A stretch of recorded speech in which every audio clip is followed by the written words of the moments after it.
So in my previous video, I mentioned that F1 was one of my favourite movies of the year. What I didn't do was tell you what my favourite movie of the year actually was. And today, we're going to be talking about it.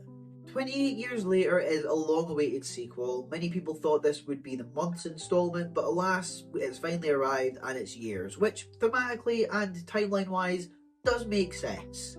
This is an installment of a franchise that hasn't been seen since 2007, and that was the 28 weeks later installment. So for me, in 2025 to come back with 28 months later probably wouldn't have worked. So I think this was the ideal direction to take because they absolutely knocked this out of the park. The story follows a family with the central protagonist being Spike, played by Alfie Williams, in what I believe might be his first, or at least one of his first roles. Definitely in a leading capacity at least. And he's joined by Aaron Taylor-Johnson, who plays his father in Jamie, and Jodie Comer, who plays his mother in Isla. I will say right off the bat, I think this is a beautiful, beautiful movie, and I also think it is my favourite in this trilogy so far. I love films that allow me to connect to the characters by making me care. I love films that will challenge my emotions by making me so invested in people that I genuinely hurt when they get hurt.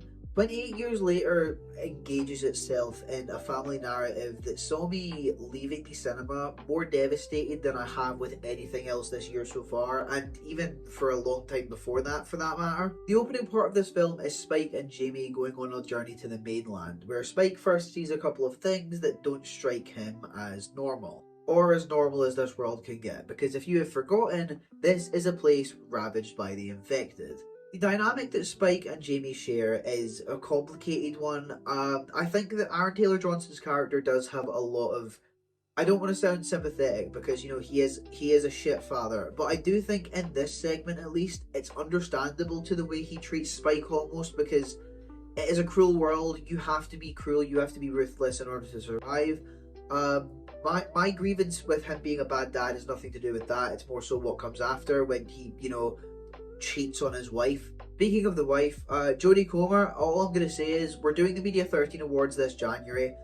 Keep your eye out for her being mentioned, because one of the most powerful performances I've ever seen put to a screen. I'm going to say that. I'm going to put my hand down on that. I wholeheartedly mean it. I think the way she portrays both sides of Isla and the vulnerability and also the resilience as a mother, it's beautiful, it's resonant, and it holds such a strong weight, especially come the end of the film when, spoiler alert, she dies. She's grappling with an illness that we don't really know, and there's definitely inklings that she's not going to make it out of this, but the revelation with Ralph Fiennes' doctor character is one of the most heartbreaking moments in film, and it is sold so well by Alfie Williams and Jodie Comer respectively. I have so much love for the way that these two were able to connect and sell this incredibly convincing performance that had me fighting back tears to the point where I couldn't anymore.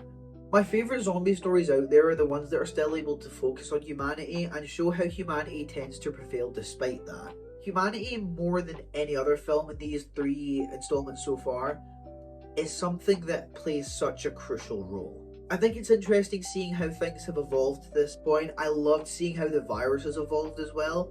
I'm looking forward to seeing how it works going forward as well with the Bone Temple and the potential 3rd installment. 28 Years Later, if I had to summarise it best, it strikes me as this fever dream that never was guaranteed to work, and yet it arrives swinging right out of the gate as if it knew it was going to be a success from day one. It is unbearably tense. It had me gripped through so many intense sequences, and also the way they chose to utilise the reminder of the outside world being completely normal was actually a really fresh way to do it, and I quite liked it. And I also liked that they did pay attention to the fact that they were going to have to explain how this disease never made it far in Paris. I did like that little bit at the start as well. You could argue that the trailer for the film was misleading. I did see a lot of people mentioning that. However, I would argue that most films are nowadays. I think that misleading trailers are what make up about 90% of the trailers we watch, and so to use that as a negative aspect of the film rather than just going into it with an open mind, I think that's more so an issue with what people want to expect from a film than what they're willing to take from it. Maybe that's just my weird convoluted way of looking at things, but that's just how my mind assesses things. I think the direction taken by Garland and Boyle here is infinitely more interesting than whatever the trailer implies. And I'm speaking here about the full trailer, not the teaser trailer, which is quite possibly one of the greatest horror teaser trailers I have ever seen. And on the ending as well, I get the subtext, I get the symbolism behind it, I get that it's a controversial figure. In this universe, technically he's not. That's not an apologist statement either. I'm not excusing what he did.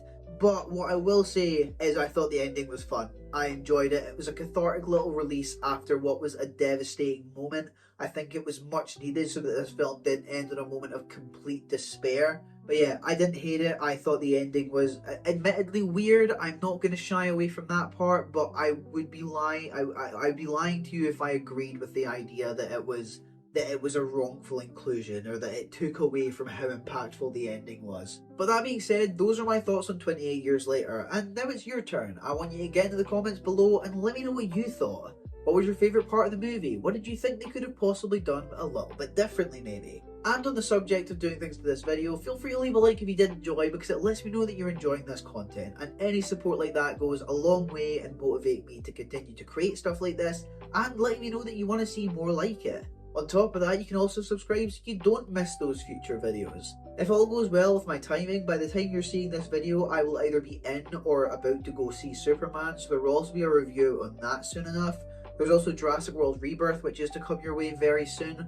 So yeah, you'll see one of those videos at some point and then the other after that. But until then, I've been Media13 and I'll be seeing you.